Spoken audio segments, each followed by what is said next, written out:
Hello everyone, welcome back to Start Smart Learning where success begins. मैं हूं चंद्रानी दे आपके साथ। आज हम डिस्कस करेंगे 1 जुलाई 2020 के करंट अफेयर्स। आज के सेशन में हम लोगों ने इंक्लूड किया है warm up quiz. Warm up quiz में हम लोग एटलीस्ट 10 क्वेश्चन डिस्कस करेंगे, क्विज सॉल्व करेंगे प्रीवियस लेक्चर का जो न्यूज़ और करंट अफेयर्स हम लोगों ने प्रीवियस क्वेश्चन सेशन में डिस्कस किया है। इसका मेन पर्पस है प्रीवियस डे के करंट अफेयर्स को रिवाइज करना। साथ ही साथ आप डिस्क्रिप्शन सेक्शन में एक लिंक प्रोवाइड किया जाएगा जिसमें आप आज के सेशन के पीडीएफ फाइल को डाउनलोड कर सकते हैं और अपने रेफरेंस के लिए रख सकते हैं, जो आपको बाद में रिवाइज करने में हेल्पफुल होगा एज अ नोट्स, या आप बाद में यूज़ कर सकते हैं। तो चलिए शुरू करते हैं आज का वार्म अप क्विज। आज के वार्म अप क्विज का फर्स्ट क्वेश्चन है, विच इंडिजीनियसली डेवलप्ड कोविड-19 vaccine got approval from human trial by DGCI। DGCI ने अप्रूवल दिया है, that means drugs controller general of India ने अब ये डिसीजन लिया है कि कोविड के लिए जो नया वैक्सीन डेवलप किया गया है उसका ह्यूमन क्लिनिकल ट्रायल स्टार्ट किया जाए। ये जो ड्रग्स है बेसिकली इनमें से वो डेवलप किया है हैदराबाद की कंपनी भारत बायोटेक ने। भारत बायोटेक ने बेसिकली ICMR की हेल्प से स्ट्रेन ऑफ सारस वायरस को यूज़ करके कोविड-19 के लिए वैक्सीनेशन डेवलप किया है। तो इनमें से कौन सा वो वैक्सीन है? First option Covaxin, Covaxin A, Covaxin 1 और नन। सो करेक्ट आंसर है कोवैक्सीन, जो कि भारत बायोटेक ने डेवलप्ड किया है। हमारा नेक्स्ट क्वेश्चन है, Hong Kong national security law was passed by China on which date. तो लास्ट क्लास में हम लोगों ने डिस्कस किया है नेशनल सिक्योरिटी लॉ इम्प्लीमेंट होने के बाद हांगकांग सिटी की गवर्नमेंट डायरेक्टली रिस्पॉन्सिबल होगी बीजिंग को, चाइनीज़ गवर्नमेंट को, जिसमें ये भी कहा गया है कि ये रेजोल्यूशन पास होने और इम्प्लीमेंट होने के बाद चाइनीज़ गवर्नमेंट हांगकांग सिटी की defence affairs and external affairs दोनों को कंट्रोल करेगी। अदर रेस्ट चीज़ों को हांगकांग सिटी, जैसे एग्जीक्यूटिव पावर है, जुडिशियल पावर है, ये सारी चीज़ें हांगकांग सिटी से कंट्रोल होगा, उनके पास ये पावर होगी। तो नेशनल सिक्योरिटी लॉ चाइना ने पास किया है हांगकांग सिटी के लिए, जो कि 30 जून 2020 को पास किया गया है। नेक्स्ट क्वेश्चन है, the world asteroid day is celebrated on which date. तो वर्ल्ड एस्ट्रॉयड डे जो हमने लास्ट वीडियो में डिस्कस किया है, याद होगा आपको, तुंगस का इंसिडेंट ईस्टर्न सर्बिया और आप कह सकते हो तुंगस का रिवर बैन रशिया में जो एस्ट्रॉयड आकर गिरा था, उसी के याद में जो हम एस्ट्रॉयड डे सेलिब्रेट करते हैं वो भी 30 जून को ही सेलिब्रेट किया जाता है। Next, which state government develop India's first lichen park. ये भी हम लोगों ने डिस्कस किया है कि एक्स स्टेट के गवर्नमेंट के फॉरेस्ट डिपार्टमेंट ने लाइकेन फर्स्ट, इंडिया का फर्स्ट लाइकेन पार्क डेवलप किया है पिथौरागढ़ डिस्ट्रिक्ट में। तो इसका करेक्ट आंसर है उत्तर प्रदेश गवर्नमेंट के फॉरेस्ट डिपार्टमेंट ने पिथौरागढ़ डिस्ट्रिक्ट में कंट्री का फर्स्ट लाइकेन पार्क डेवलप किया है। याद रहे, उत्तराखंड कंट्री का फर्स्ट स्टेट है जिसने लाइकेन पार्क डेवलप्ड किया है। चलिए नेक्स्ट क्वेश्चन पे। International day of parliamentarism is celebrated on which date. So international day of parliamentarism basically United Nations General Assembly declare करता है, जो कि 30 जून को सेलिब्रेट किया जाता है, जो हमने लास्ट क्लास में डिस्कस किया था। Which state government has launch Hamara Ghar Hamara विद्यालय scheme.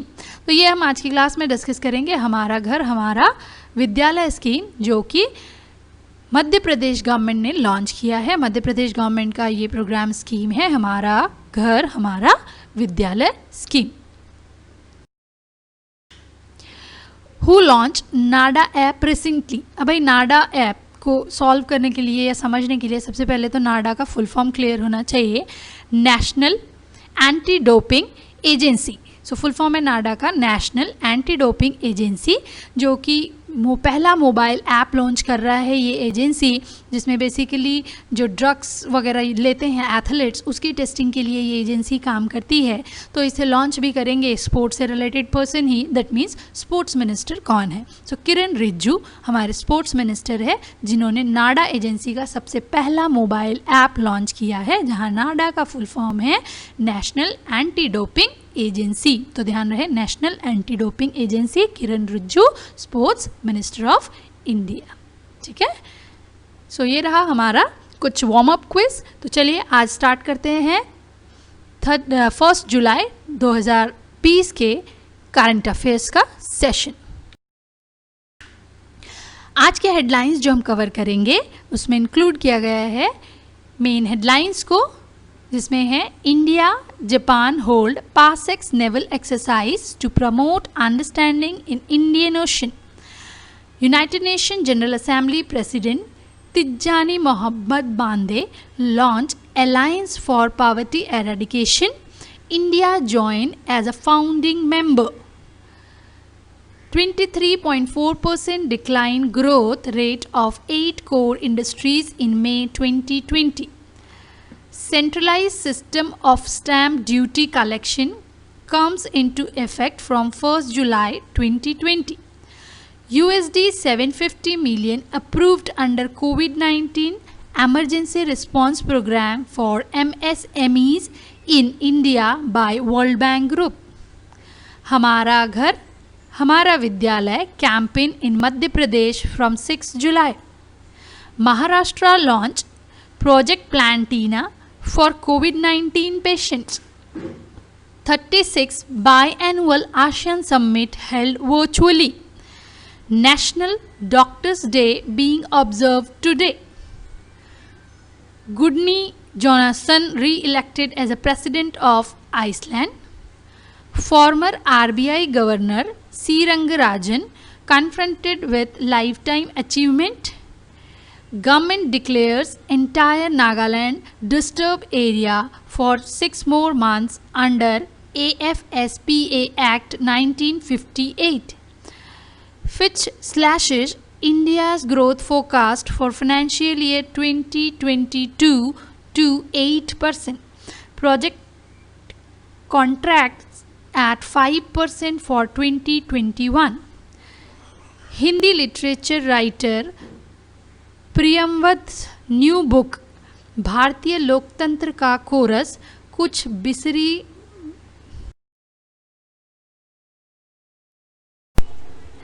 India and Japan hold PASX naval exercise to promote understanding in Indian Ocean.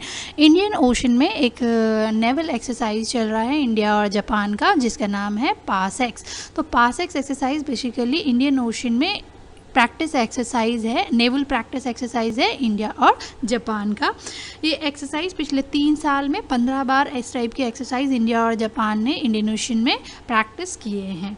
Main reason क्या है इस एक्सरसाइज का अगर बात हम करें तो यहाँ पर चाइनीज़ नेवी को काउंटर करने के लिए India, Japan, USA and Australia का एक जॉइंट फ्रंट है जो एनकाउंटर करेंगे चाइनीज़ नेवी के एक्शंस या ऐसे वॉर्स जो इंडियन ओशन के आसपास होने के चांसेस है।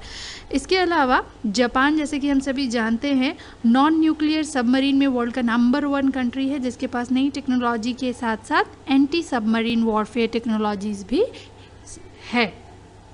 इसके अलावा इस नेवल एक्सरसाइज से इंडिया और जापान के रिलेशंस में भी थोड़े से रिलेशनशिप जो है आगे बढ़ाने के स्टेप्स है। एक्चुअली यहाँ पर ध्यान रखने वाली 2 चीज़ें हैं, 2 चीज़ें जो आपको ध्यान रखना है। पहला तो इंडिया और यूएसए के बीच में naval combat Malabar exercise, India और यूएसए के बीच में नेवल कॉम्बैट मालाबार एक्सरसाइज है जो 1992 से इंडियन ओशन में इंडिया और यूएसए का है। 2015 से जापान ने भी मालाबार में पार्टिसिपेट किया है इंडिया और यूएसए के साथ। इसके अलावा सन 2018 से इंडिया और जापान का एक लैंड मिलिट्री एक्सरसाइज है जिसे हम धर्म गार्जियन कहते हैं। तो ध्यान रखिएगा, इंडिया एंड जापान का 2018 से धर्म गार्जियन बेसिकली एक लैंड मिलिट्री एक्सरसाइज है। जैसा कि अभी हम जानते ही हैं, दो प्रॉब्लम्स है चाइना के साथ, इंडिया को भी प्रॉब्लम है एंड जापान को भी प्रॉब्लम है। जापान को क्या प्रॉब्लम है? शिनकाकू आइलैंड को लेकर चाइना अब वहाँ पर हक जमाने की कोशिश कर रहा है। तो ऐसे सिचुएशन में जो कि जापान और चाइना है, इन दोनों के बीच कुछ टकराव चल रहे हैं। तो ध्यान रखिएगा, शिनकाकू आइलैंड इंडिया एंड जापान के बीच का अभी रीसेंट कॉन्फ्लिक्ट है।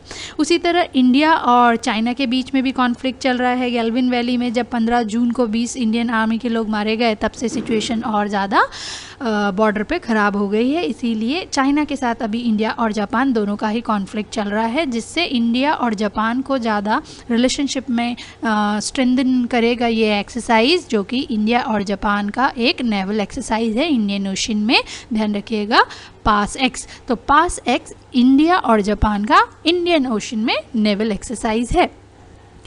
In order to promote mutual understanding, Indian Navy and Japanese Navy, that is Japanese Maritime Self-Defense Force, have conducted a day-long naval exercise PASX for tactical and communicating training toward a Malacca straight in the Indian ocean ring. Indian ocean ring में जो Malacca straight है, वहाँ पर ये exercise conclude हुआ है। The overall content of this PASX passing exercise was goodwill training and to promote understanding in the Indian Ocean। अगर हम बात करें क्या क्या चीज़ें यहाँ पर पार्टिसिपेट हुई थी, तो पार्टिसिपेंट्स है the exercise consist of 4 warship versus Rajput class destroyer, that is INS Rana. INS Rana Rajput class का डिस्ट्रॉयर है इंडिया का। उसी तरह Kora class missile corvette INS Kulish of Indian Navy. तो इंडियन नेवी के दो थे, एक तो INS राणा था और दूसरा INS कुलिश था। ये दोनों इंडियन नेवी के सबमरीन वॉरशिप्स है जो इस नेवल एक्सरसाइज में पार्टिसिपेट किए थे। एंड इसके अलावा जापान से JS काशिमा भी, that is TV3508 and JK शिमायुकी TV3513 of JMSDF Japan की तरफ से इनको भी इंक्लूड किया गया था। तो ध्यान रखिएगा, 4 वॉरशिप यहाँ पर इंक्लूड किए थे, 2 इंडिया के और 2 जापान के। अब अगर हम जापान की बात करें तो capital of Japan Tokyo, Japan की करेंसी येन और प्राइम मिनिस्टर शिंजो आबे। अब अगर हम इंडियन नेवी की बात करें तो chief of Indian naval staff सभी जानते हैं Kabir Singh. So admiral Kabir Singh chief of Indian naval staff. Headquarter army का, एयरफोर्स का और नेवी का तीनों ही न्यू दिल्ली में है, तो इसे तो भूलने की कोई ज़रूरत ही नहीं है। तो ये थे आज का पहला हेडलाइन। तो move on to the next one. United Nation General Assembly UNGA president Tijjani Muhammad Bande, जो हमने कल देखा था, Tijjani Muhammad Bande launched alliance for poverty eradication. India joins as a founding member. तो as a founding member India ने United Nation General Assembly का एक alliance है, अलायंस फॉर पॉवर्टी एराडिकेशन को ज्वाइन किया है इंडिया ने। ठीक है, India become a founding member of United Nations alliance for poverty eradication launch by Tijjani Muhammad Bande, president of 74th United Nations General Assembly. तो यहाँ पर ध्यान रखिएगा, 74th UNGA के प्रेसिडेंट तिजानी मोहम्मद बांदे ने ये प्रोग्राम लॉन्च किया है। इस प्रोग्राम का मेन ऑब्जेक्टिव क्या है? कोविड-19 की वजह से जो पुअर्टी, गरीबी बढ़ी है देश में, इकोनॉमिक सिस्टम में जो प्रॉब्लम आया है ग्लोबली, उस चीज़ को रिकवर करने के लिए इन्होंने ये alliance for poverty education launch किया है। तो its aim to focus on the effort to boost the global economy and eradicate poverty after कोविड-19 पेंडेमिक। अब यहाँ पर की पॉइंट्स क्या है वो आपको थोड़ा सा ध्यान रखना है कि वर्ल्ड में कितनी पॉवर्टी है, इंडिया में कितनी पॉवर्टी है, ठीक है, इंडिया ने कितनी पॉवर्टीज़ को कम कर चुके हैं हम अब तक। तो की पॉइंट्स की अगर आप बात करें, over 271 million people of India have moved out of poverty between 2006 to 2016 according to the United Nations Development Program। UNDP के अकॉर्डिंग इंडिया में टोटल 271 लोग जो 2006 से 16 के बीच पॉवर्टी से बाहर निकल पाए हैं। उसी तरह अगर हम वर्ल्ड लेवल पे बात करें तो अप्रॉक्सीमेटली 2.1 बिलियन पीपल जो कि बेसिकली क्लासिफाइड है poor in across the globe, among which 767 millions are living in extreme poverty. ये बहुत ही इंपॉर्टेंट डेटा है, इसे याद रखना ज़रूरी है कि पूरे वर्ल्ड में 2.1 billion people as a poor classified as a poor, जिसमें से 767 millions are in extreme poverty. ये किनका कहना है? यूनाइटेड नेशन डेवलपमेंट प्रोग्राम के अकॉर्डिंग। अब अगर हम बात करें यूनाइटेड नेशंस की तो हमने पहले ही डिस्कस किया था, हेडक्वार्टर यूनाइटेड नेशन का कहाँ है? न्यूयॉर्क, यूएसए में। और सेक्रेटरी जनरल की अगर हम बात करें यूनाइटेड नेशन के अभी सेक्रेटरी जनरल कौन है? तो एंटोनियो गुटेरेस।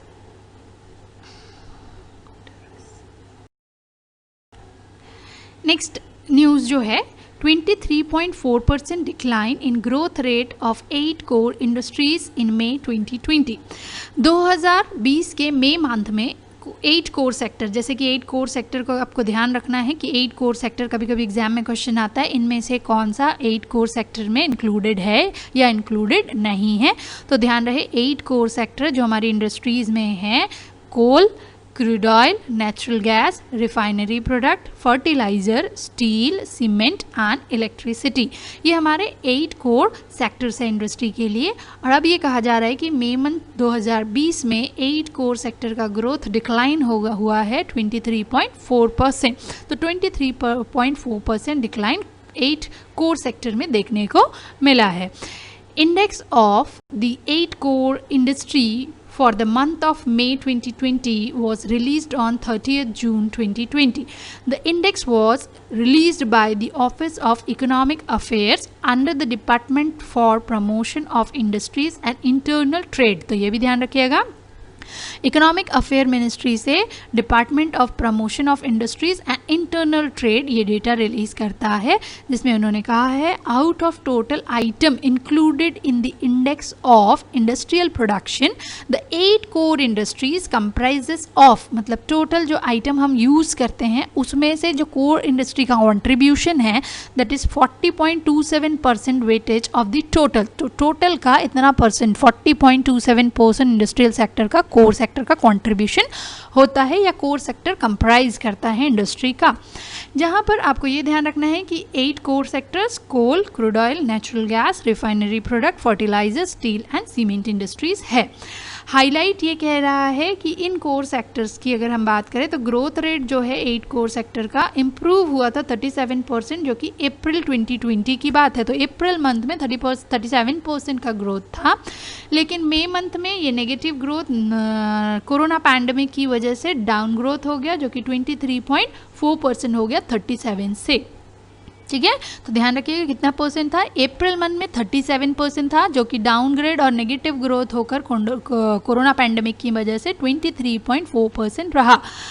ग्रोथ रेट अगर 8 कोर सेक्टर का हम 2020 में अगर मेज़र करें मंथ वाइज तो जनवरी मंथ में ग्रोथ था 2.2% इंक्रीज़ हुआ, देन फरवरी में 6.4% इंक्रीज़ हुआ, मार्च मंथ में फिर नेगेटिव ग्रोथ था -9.0%, अप्रैल में अगेन -37% एंड मई मंथ में -23.6%।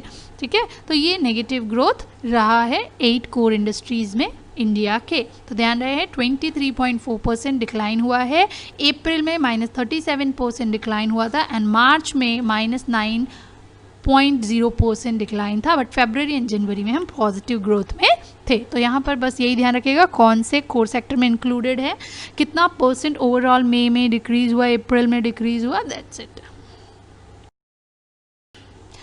Next, centralise system of stamp duty collection comes into effect from 1st July 2020. So 1st July 2020 से गवर्नमेंट ऑफ इंडिया ने एक सेंट्रलाइज्ड सिस्टम डेवलप किया है स्टैम्प ड्यूटी को कलेक्ट करने का. बेसिकली स्टैम्प ड्यूटी एक इनडायरेक्ट टैक्स है, तो इस टैक्स को कलेक्ट करने के लिए अलग अलग स्टेट में अलग अलग तरीके से ये रेट्स वेरी करते थे. तो इस रेट को अब गवर्नमेंट ने सेंट्रलाइज्ड कर दिया है. क्यों इस रेट को सेंट्रलाइज करने की गवर्नमेंट को ज़रूरत क्यों पड़ी? तो सबसे पहले अगर हम बात करें कि ये जो स्टैम्प ड्यूटी है, इस स्टैम्प ड्यूटी कलेक्शन को सेंट्रलाइज करने या फिर रेशनलाइज करने का मेन रीज़न है ज्यूरिडिक्शन डिस्प्यूट जो अराइज होते हैं डिफरेंट स्टेट में. डिफरेंट सिक्योरिटी के टैक्स कलेक्शन डिफरेंट होते हैं. तो अगर कोई डिस्प्यूट आता है तो डिस्प्यूट में अगर बायर और सेलर दो डिफरेंट स्टेट के हैं तो ज्यूरिडिक्शन इशू डिस्प्यूट में आता ही है.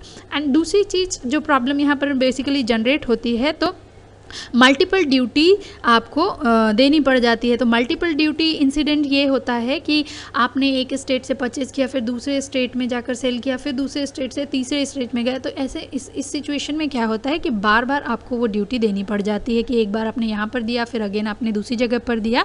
तो मल्टीपल टाइम्स ड्यूटी देने का इंसिडेंट एक प्रॉब्लम है. दूसरा ज्यूरिडिक्शन डिस्प्यूट. ये दो इशूज़ की वजह से सेंट्रल गवर्नमेंट ने अब स्टैम्प ड्यूटी को क्या कर दिया, रेशनलाइज या सेंट्रलाइज सिस्टम में कन्वर्ट कर दिया है.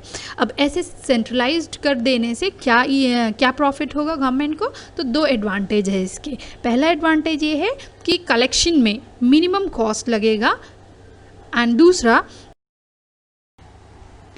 $750 million approved under COVID-19 emergency response program for MSMEs in India by World Bank Group. World Bank Group ने $750 million अप्रूव किया है MSME सेक्टर इंडिया में, जो कि कोविड-19 एमरजेंसी की वजह से लिक्विडिटी कम है, कैश कम है MSME सेक्टर में, जो अपना वर्क कंप्लीट नहीं कर पा रहे, स्टार्ट नहीं कर पा रहे हैं. तो इस चीज़ से रिकवर होने के लिए वर्ल्ड बैंक ग्रुप में लेंड किया है $750 million फॉर MSME सेक्टर. यहाँ पर आपको ध्यान रखना है कि किसने $750 million दिया है MSME सेक्टर ऑफ इंडिया को, वर्ल्ड बैंक ने, या फिर वर्ल्ड बैंक ने किस पर्पस के लिए $750 million दिया, दैट इज़ MSME सेक्टर के ग्रोथ के लिए वर्ल्ड बैंक ने दिया है. यहाँ पर ध्यान ये रखना है कि ये जो $750 million है ये बेसिकली 15 लाख MSME सेक्टर जो कंट्रीज़ में है उनको लिक्विडिटी या कैश की कमी जो अब कोविड-19 की वजह से हुआ है, उस सिचुएशन से उस कैश की कमी को कंप्लीट करने के लिए 15 लाख MSMEs को ये $750 million को गवर्नमेंट ऑफ इंडिया डिस्ट्रीब्यूट करेगी रीस्टार्ट करने के लिए अपनी फंक्शनिंग को. इसके अलावा ये जो काम है ये बैंकों के थ्रू नहीं हो रहा है डायरेक्टली, ये बेसिकली ये डिस्ट्रीब्यूशन या डिसबर्समेंट है $750 million का. ये small finance bank SFB small finance bank and non banking financial companies के थ्रू किया जाएगा, जिससे small finance bank and non banking financial companies को भी स्ट्रेंथन किया जाएगा इंडिया में. तो ये मेन आपको ध्यान रखने हैं पॉइंट्स. इसके अलावा अगर हम बात करें, $750 million loan was approved for micro small medium enterprises in India by world bank group. The approval for the loan amount was given on 30th June 2020 by the board of executive Directors of World Bank Group. As a result of the COVID-19 pandemic, the MSME sector is under severe financial stress due to the lack of exports and domestic business. Loan approval is under the emergency response program to ensure increased financial support for MSME in India. तो भारत में micro small and medium organisation को अभी export import जो अभी कम हो गया था, domestic business level भी बहुत डाउन हो गया था, इसके लिए वर्ल्ड बैंक ने $750 million का लोन अप्रूव किया है. इस लोन को बेसिकली दो ऑर्गेनाइजेशन की हेल्प से, that is small finance bank and non banking finance companies के through MSME sector of India के 15 लाख MSMEs को डिस्बोर्स किया जाएगा. The loan amount will help in addressing the immediate need for liquidity and credit for around 15 lakh 1.5 million MSME in the country. The amount will be disbursed through the small finance bank and non-banking financial companies, which will further help in strengthening the SFBs and NBFCs in the country. तो ये आपको ध्यान रखना है. हमारा घर हमारा विद्यालय campaign in Madhya Pradesh from 6 जुलाई. तो 6 जुलाई से मध्य प्रदेश गवर्नमेंट एक कैंपेन चला रही है जिसमें बच्चों को घर पे ही स्कूल वाला एनवायरनमेंट मिले, ये प्रोग्राम इसीलिए चलाया जा रहा है। इस प्रोग्राम के अंदर क्लास 1 से लेकर क्लास 8 के बच्चों को घर में ही पेरेंट्स से गवर्नमेंट ने ये रिक्वेस्ट किया है कि एक ऐसा एनवायरनमेंट क्रिएट करें इन बच्चों के लिए जिसको उनके एजुकेशन में कोई भी रुकावट ना आए, वो रेगुलरली अपने एजुकेशन को कंटिन्यू कर सके। जिसमें उन्होंने कहा है 6 जुलाई से क्लास 1 से क्लास 8 के स्टूडेंट को 4 क्लासेस 1 आवर्स के मंडे टू फ्राइडे अटेंड करना होगा एंड सैटरडे को एक्स्ट्रा करिकुलम्स जैसे योगा है, पेंटिंग है, ड्राइंग है, ये सब किया जाएगा एंड संडे को ऑफ रहेगा। तो ये आपको ध्यान रखना है कि हमारा घर हमारा विद्यालय कैंपेन मध्य प्रदेश गवर्नमेंट 6 जुलाई से लॉन्च कर रहा है, जिस पे बच्चों को घर में ही एजुकेशन यानी जो स्कूल्स वाला इन्वायरमेंट है वो घर पे ही दिया जा सके। इसके लिए गवर्नमेंट ने पेरेंट्स को रिक्वेस्ट किया है कि बच्चों के लिए ऐसा इन्वायरमेंट क्रिएट करे जिसमें क्लास 1 से, ध्यान रखिएगा, क्लास 1 से क्लास 8 के बच्चों को शामिल किया है। 4 घंटे की क्लासेस होगी, 1 आवर की एक classes Monday to Friday conduct किया जाएगा। So Madhya Pradesh government has launch Hamara Ghar Hamara Vidyalaya my home my school campaign. It will help in maintaining regularities among students in the ongoing COVID-19 lockdown. Under this, children will be taught at home in a school-like environment. The state is going to resume classes from July 6, in which students will experience school environment at home. Reading, performing yoga, writing, listening to the stories will be a part of daily routine. तो ये programme Madhya Pradesh government ने launch किया है. Maharashtra launch project platina for covid patient. Covid patient के लिए Maharashtra government ने प्लांटिना, ध्यान रखिएगा, प्लांटिना प्रोग्राम कौन से स्टेट गवर्नमेंट ने लॉन्च किया है? महाराष्ट्र गवर्नमेंट ने लॉन्च किया है कोविड-19 पेशेंट्स के लिए.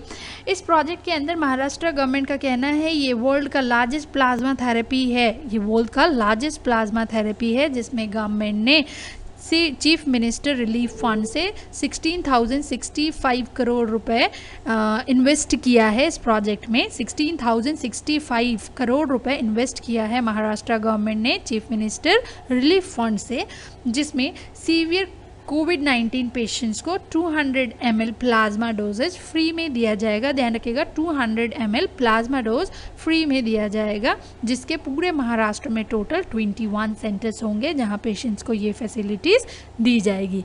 तो प्रोजेक्ट प्लांटिना महाराष्ट्र गवर्नमेंट का कोविड-19 पेशेंट्स के लिए प्रोग्राम है, जिसमें गवर्नमेंट ने टोटल 16.65 करोड़ रुपए इस प्रोजेक्ट में लगाए हैं. प्रोजेक्ट की कॉस्टिंग है जो कहाँ से दिया जा रहा है? चीफ मिनिस्टर रिलीफ फंड से दिया जा रहा है. एक सीवियर कोविड-19 पेशेंट्स को जिसमें 200 ml प्लाज्मा डोज फ्री में प्रोवाइड कराया जाएगा और 21 सेंटर्स टोटल इस प्लाज्मा ट्रीटमेंट के लिए, प्लाज्मा थेरेपी के लिए महाराष्ट्र में है. Maharashtra government has launched Project Plantina for treating critical COVID-19 patient. It is the world's largest convalescent plasma therapy trial project worth 16.65 crore outlays. Under this project, critical patient will receive dosage of 200 ml of plasma recovered from COVID-19 patient free of cost. 21 center will be conducted the trial. Plasma is a liquid part of blood which is antibodies that can be fight the infection and helping critically ill patient to recover from the COVID-19. So basically आपको यहाँ पर ये ध्यान रखना है किस government ने launch किया, कितना इन्वेस्ट किया है, क्या फैसिलिटीज़ इसमें ये प्रोवाइड करेंगे. 36 by-annual ASEAN summit held virtually. तो by-annual half yearly, that means biannual 26 ASEAN summit held virtually, that means summit physically नहीं हो पाया, virtually हुआ है. अगर हम आसियान समिट की बात करें तो ध्यान ये रखना है हमें कि आसियान समिट कहाँ पर होना था, कोविड की वजह से कैंसिल हो गया है.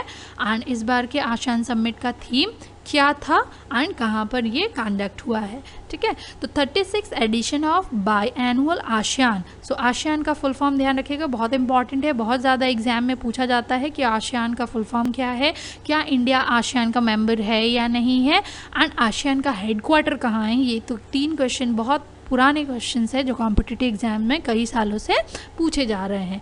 तो ध्यान रखिएगा 36th edition of biannual ASEAN Summit held virtually। So 36th edition जो कि आशियान का अगर हम फुल फॉर्म की बात करें तो association of south east Asian nation. तो यहाँ पर बात हो रही है साउथ ईस्ट एशियन नेशन, तो इंडिया तो इसमें मेंबर हो ही नहीं सकता क्योंकि इंडिया पार्ट है साउथ ईस्ट का, और यहाँ पर बात हो रही है साउथ ईस्ट एशियन नेशंस की।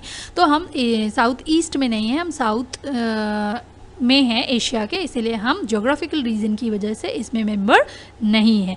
तो 36th edition of biannual South Asian association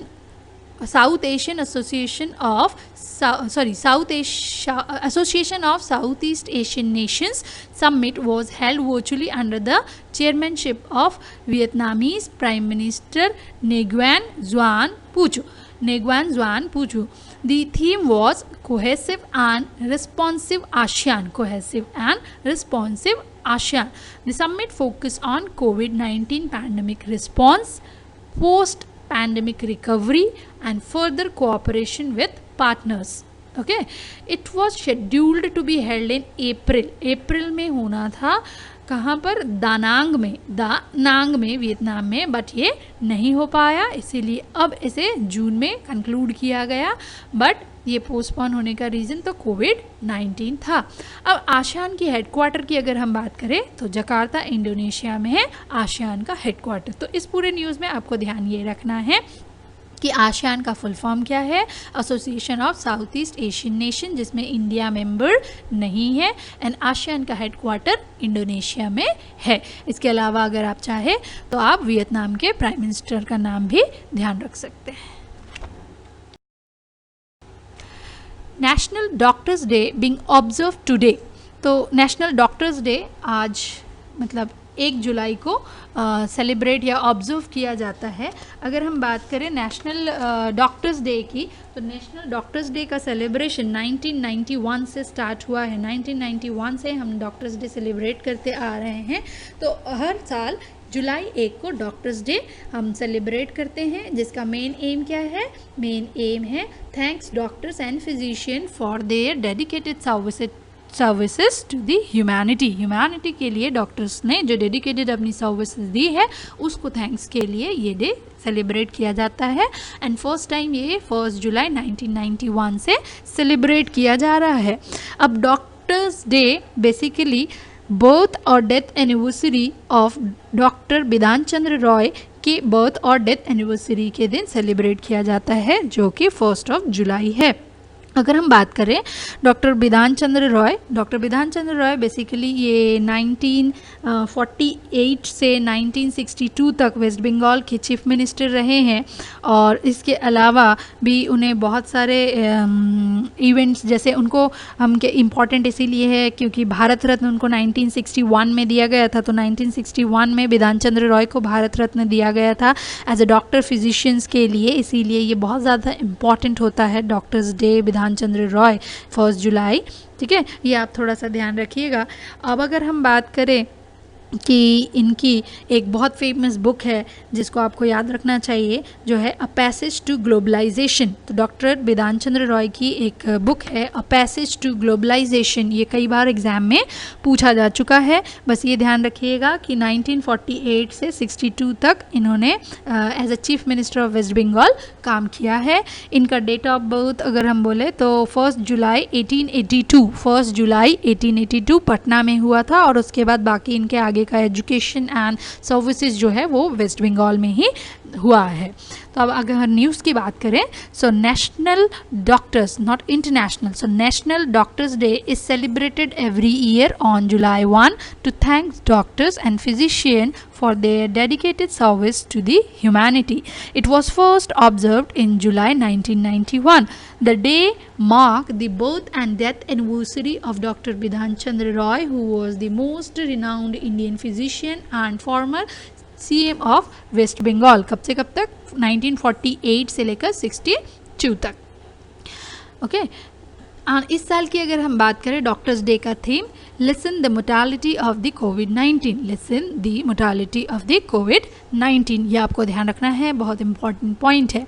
this year focus will be on thanking all medical professionals for their service against covid. तो मेन फोकस क्या रहा था? Thanking all medical professional for their service against covid. Gudni Johannesson re-elected as the president of Iceland. तो यहाँ पर एक new appointment आपको ध्यान रखना है कि आइसलैंड के नए प्रेसिडेंट री इलेक्ट हो गए हैं जिनका नाम गुडनी जोहानसन है। सो गुडनी जोहानसन री elected as a president of Iceland. Gudni Johannesson ने टोटल 1,68,821 वोट कास्ट हुए थे, उसमें से 92.2% वोट इन्होंने सिक्योर किया है इस प्रेसिडेंशियल इलेक्शन में। इनका ट्रेन चालू होगा 1 जुलाई से, जो कि 4 ईयर टर्म के लिए रीअपॉइंट हो गए हैं आइसलैंड के प्रेसिडेंट। ये सेकंड पर्सन है आइसलैंड की हिस्ट्री में जिन्होंने इतनी सेकंड हाईएस्ट मार्जिन एक्वायर किया है टोटल वोट का आयरलैंड की हिस्ट्री में। ये सेकंड पर्सन है। फर्स्ट पर्सन की अगर बात की जाए तो फर्स्ट पर्सन जिन्होंने 94.6% वोट सिक्योर किया था, टोटल वोट्स का 94.6% वोट सिक्योर किया था 1988 के इलेक्शन में, जिनका नाम है विग्दिस फिनाबोगा दोतिर। विग्दिस फिनाबोगा दोतिर। विग्दिस फिनाबोगा दोतिर आयरलैंड की फर्स्ट फीमेल है, जो कि वर्ल्ड की फर्स्ट फीमेल प्रेसिडेंट जो डेमोक्रेसी में इलेक्ट हुई है 94.6% वोट से। इनका आयरलैंड की हिस्ट्री में ये फर्स्ट फीमेल रिकॉर्डेड है और फर्स्ट वोट है जिसमें 94.2% हाईएस्ट वोट किसी ने सिक्योर किया था प्रेसिडेंशियल इलेक्शन में। अब अगर हम बात करें कि यहाँ पर गुडनी जोहानसन री elected as a president of Iceland, the former Professor of History won his second 4-year term with 92.2% vote out of 1,68,820 vote casted. This is the second highest margin acquired vote in a history of Iceland presidential election. The record with the highest margin victory is 94.6% held in by Vigdis Finnboga Dottir. Vigdis Finnboga Dottir, the first female in the world to be democratically elected as a president in 1988. तो ये दो चीज़ें यहाँ पर आपको ध्यान रखना है। नेक्स्ट अगर हम बात करें, former RBI governor C Rangarajan confronted with lifetime award और लाइफ टाइम अचीवमेंट। सो अभी अभी हम लोगों ने पढ़ा था नेशनल स्टैटिस्टिकल डे, क्योंकि ये एक इकोनॉमिस्ट हैं। सो नेशनल स्टैटिस्टिकल डे में हमारे वाइस प्रेसिडेंट वेंकैया नायडू जी ने ये अनाउंस किया है कि former RBI governor C Rangarajan ji को बेसिकली कन्फ्रंट किया जाएगा life time achievement. So life time achievement देने के पीछे इनका स्टैटिस्टिकल डे सेलिब्रेशन के दिन ही बात हुई थी। अगर हम बात करें कि डॉक्टर सी रंगराजन जो RBI के गवर्नर रहे हैं, ये सबसे पहले RBI के डिप्टी गवर्नर रहे हैं 1982 से 1991 तक। सो डिप्टी गवर्नर के पोस्ट में 1982 से 1991 तक। देन वो RBI के गवर्नर बने 1992 में एंड 1992 से 5 ईयर 1997 तक वो RBI के गवर्नर रहे। इसके बाद वो आंध्र प्रदेश के गवर्नर के पोस्ट पे नियुक्त हुए, RBI के गवर्नर ऑफ आंध्र प्रदेश। उनका कार्यकाल था 1997 से 2003 तक। 2003 के बाद भी वो 12th फाइनेंस कमीशन के चेयरमैन बने। 12th फाइनेंस कमीशन के चेयरमैन बने। अभी 15 फाइनेंस कमीशन चल रहा है, ध्यान रहे 20 से 25 तक हम बात कर रहे हैं। 12th फाइनेंस कमीशन के चेयरमैन रहे हैं सी रंगराजन सर, जो कि 2005 से 2008 तक थे। इसके बाद अगर बात करें कि इनको पद्म विभूषण भी दिया गया था 2002 में, तो 2002 में इन्हें पद्म विभूषण दिया गया और अब वो चेयरमैन है मद्रास स्कूल्स ऑफ इकोनॉमिक्स के। तो ये इकोनॉमिस्ट थे जिन्हें अभी मद्रास स्कूल ऑफ इकोनॉमिक्स में चेयरमैन के पोस्ट पर है। तो आपको यही ध्यान रखना है। फॉर्मर RBI गवर्नर जिनका नाम है C Rangarajan confronted with the life time achievement. Okay, the former RBI Governor C. Rangarajan is confronted with the Lifetime Achievement Award for his contribution to the statistic on the National Statistical Day. He served as a Deputy Governor of RBI from 1982 to 1991 and Governor of RBI from 92 to 97 and also Governor of Andhra Pradesh from 97 to 2003. He was Chairman of 12th Finance Commission of India as a part of Economic Advisory Council from 2005 to 2008. He was awarded with Padma Vibhushan in 2002 and Chairman of Madras Schools of Economics. तो इतने सारे achievement इनके life में इन्होंने किया है, इसीलिए M Venkaiah Naidu ने ये अनाउंस किया है कि नेशनल स्टैटिस्टिकल डे के दिन कि इन्हें लाइफ टाइम अचीवमेंट अवार्ड दिया जाएगा. Government declare entire Nagaland disturbed area for 6 more months under AFS-PA Act in 1958. इस न्यूज़ में बेसिकली आपको ध्यान ये रखना है कि नागालैंड को 6 महीने के लिए और अभी डिस्टर्ब एरिया गवर्नमेंट ने, सेंट्रल गवर्नमेंट ने डिक्लेयर किया है, जो कहाँ डिफाइंड है, किसके अकॉर्डिंग किया है, AFS-PA एक्ट 1958. तो अगर हम यहाँ पर बात करें कि AFS-PA एक्ट है क्या, तो बेसिकली ये सेंट्रल गवर्नमेंट इम्पोज्ड करती है, ठीक है. ये आर्म फोर्स से रिलेटेड एक्ट है. अगर हम बात करें इसकी तो armed force special power act, इसे हम कहते हैं armed force special power act. Basically इसमें होता क्या है कि आर्म फोर्स के पीपल्स को ये एक्सेसिबिलिटी दे दी जाती है कि नागालैंड में अभी वो किसी को भी अरेस्ट कर सकते हैं, है ना, अरेस्ट कर सकते हैं, ओपन फायर कर सकते हैं. तो ये सारी चीज़ें यहाँ पर डिफाइन की गई है. क्यों? क्योंकि ये मेंटेन करना चाहते हैं public law and order and public orders को, ठीक है. लॉ एंड ऑर्डर और पब्लिक ऑर्डर को ये बेसिकली मेंटेन करने के लिए नागालैंड में ये एक्ट अभी इम्प्लीमेंटेड है. तो यहाँ पर अगर हम बात करें कि on 30th June government of India declare entire Nagaland as a disturbed area for another 6 months from 30th June to the 31st December 2020 by exercising the power confronted by Section 3 of the Armed Force Special Power Act. ध्यान रहे, Section 3 of the Armed Force Special Power Act 1958 में defined है, ठीक है. इसमें की point जो आपको याद रखना है कि Nagaland was under the arm force special power act for last 6 months. Actually ये चीज़ें पिछले 60 सालों से होती आ रही है. अब इसे 6 month के लिए और एक्सटेंड कर दिया गया है जून 30 से लेकर 31 दिसंबर सन 2020 तक के लिए. So Nagaland was under armed forces special power act for almost 6 decades and was not withdrawn even after the framework agreement was signed in August 2015. अगर हम बात करें अगस्त 2015 में जो एग्रीमेंट हुआ था, इस एग्रीमेंट में मोदी गवर्नमेंट की तरफ से नागालैंड के जो गवर्नर रहे हैं, तो नागालैंड के गवर्नर्स और नागालैंड के जो national socialist commission of Nagaland जो है, national socialist commission of Nagaland के रिप्रेजेंटेटिव और गवर्नमेंट ऑफ इंडिया की तरफ से गवर्नर ऑफ नागालैंड की 2015 अगस्त 3 2015 में एक नागालैंड पीस अकॉर्ड साइन किया गया था, जब वहाँ पर ये एक्ट लागू किया गया था. कौन सा एक्ट ध्यान रहेगा? Armed force special power act 2015 से अभी भी लागू ही है. 2015 में लास्ट मीटिंग हुई थी गवर्नमेंट ऑफ इंडिया और नागालैंड के सोशलिस्ट काउंसिल ऑफ नागालैंड के बीच में, ठीक है. तो ये चीज़ें आपको यहाँ पर ध्यान में रखना है. और यहाँ पर हम बात कर रहे हैं कि नागालैंड के बारे में अगर थोड़ी सी इन्फॉर्मेशन की अगर हम बात करें तो नागालैंड जो है वो उसका कैपिटल कोहिमा है. नागालैंड का फॉर्मेशन 1 दिसंबर 1963 में हुआ था एंड नागालैंड के अभी चीफ मिनिस्टर है नेफ्यू, तो नेफ्यू अभी नागालैंड के चीफ मिनिस्टर है, नेफ्यू रियो ध्यान रहेगा। एंड नागालैंड के गवर्नर जो है RN रवि। तो 2015 का जो नागालैंड पीस अकॉर्ड हुआ था उसमें गवर्नमेंट ऑफ इंडिया की तरफ से RN रवि सर गए थे।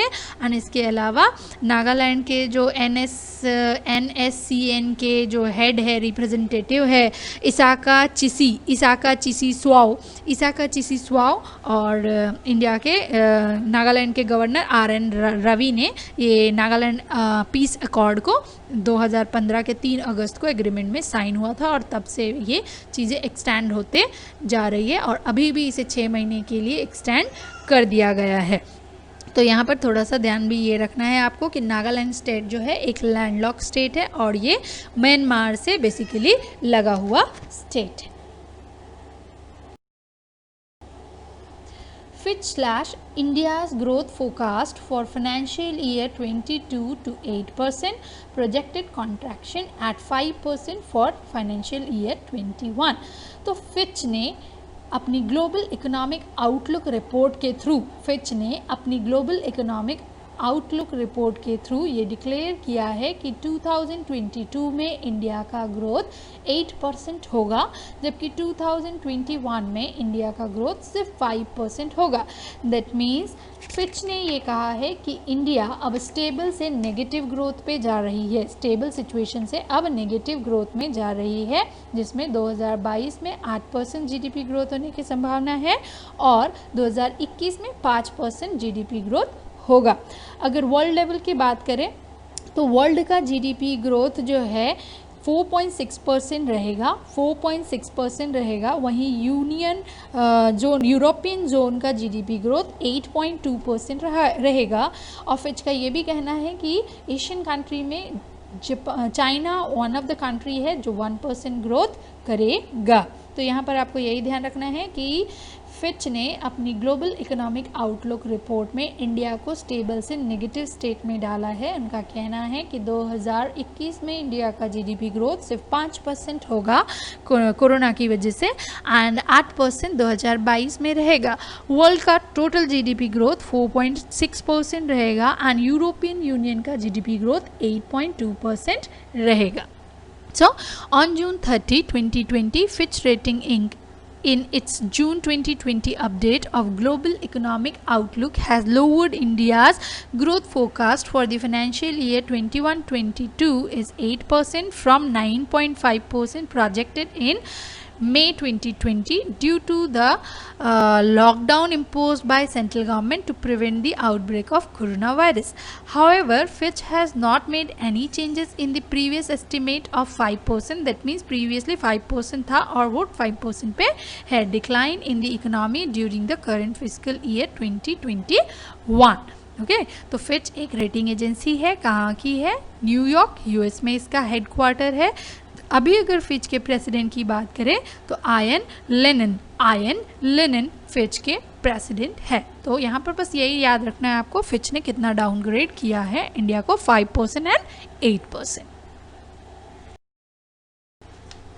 Hindi literature writer Priyam Vats new book भारतीय लोकतंत्र का कोरस कुछ बिसरी बिखरी ध्वनियाँ टू रिलीज इन 2021।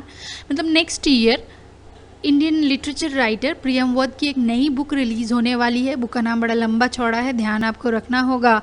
तो प्रियम वत्स की नई बुक जो आने वाली है भारतीय लोकतंत्र का कोरस कुछ बिसरी बिखरी ध्वनियाँ, ठीक है, ये रिलीज़ होगा 2021 में।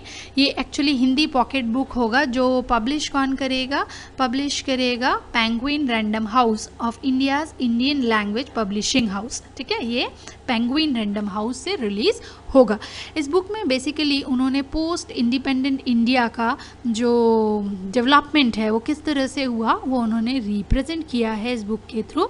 इस बुक को उन्होंने बेसिकली 2 पार्ट में लिखा है। फर्स्ट पार्ट जो स्टार्ट होगा 26 जनवरी 1950 से लेकर 12 जून 1975 तक, एंड सेकेंड पार्ट उनका स्टार्ट होता है जून 1275 से लेकर 14 जनवरी 1980 तक, ठीक है। तो ध्यान रखना है किनका बुक है, हिंदी लिटरेचर राइटर है प्रियमवत, जिनकी नई बुक जो रिलीज़ हो रही है भारतीय लोकतंत्र का कोरस, कुछ बिसरी बिखरी ध्वनि है, जो 2021 में पेंगुइन रैंडम बुक हाउस से पब्लिश्ड होगा, जो कि हिंदी पॉकेट बुक होगा, जिसमें पोस्ट इंडिपेंडेंस को कंट्री में पॉलिटिकल जो डिसरप्शंस हुए हैं टाइम टू टाइम, वो इन्होंने इस बुक के थ्रू रिप्रेजेंट करना चाहा है। Hindi literature writer Priyamvat to release his new book भारतीय लोकतंत्र का कोरस, कुछ बिसरी बिखरी ध्वनियाँ in 2021. The book is published by Penguin Random House, India's Indian Language Publishing Division, Hind pocket books. तो ये बुक रिलीज़ होने वाली है। अब बुक में उन्होंने क्या लिखा है basically, the book focus on post independent India, मतलब 1947 से लेकर आज का जो गवर्नमेंट या डेमोक्रेसी जो इंडिया में है, वो यहाँ से यहाँ तक का सफ़र 1950 से लेकर अब तक का जो सफ़र हुआ है 1980 तक बेसिकली, वो उन्होंने इस बुक में लिखा है।